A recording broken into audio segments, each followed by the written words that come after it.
thought dear rock. கதை 1. பரிபூரண பக்தி. சிவனின் அருள்.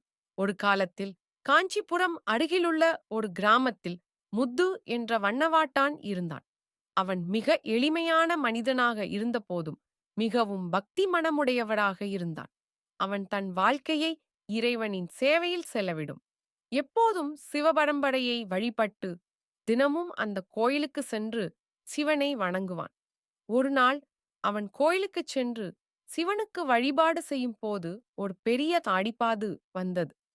அந்த ஆடிப்பாது முத்துவின் அருகே வந்து, நீ எளிமையாக இந்த உலகத்தில் எதையும் விரும்பாமல் வெறும் இறைவனை வழிபட்டும் வாழ்ந்துவிட்டு உனக்கு என்ன கிடைக்கும் என்று கேட்டது. முத்து சிரித்து, எனக்கு எதுவும் வேண்டாம். சிவனின் அருளே எனது அனைத்தும். எப்போதும் அவருடைய நாமங்களை ஒலிப்பது, அவர் அருளை நெஞ்சில் உணர்தல், அதுதான் எனது செல்வம் என்றான். ஆரின் அந்த வாக்குகளைக் கேட்டு அந்த ஆடிப்பாது, இனி நான் எனது செல்வத்தை இறைவனின் வழியில் செலவிடுவேன் என்று கூறி ஆன்மீக வாழ்வைத் தொடங்கினான்.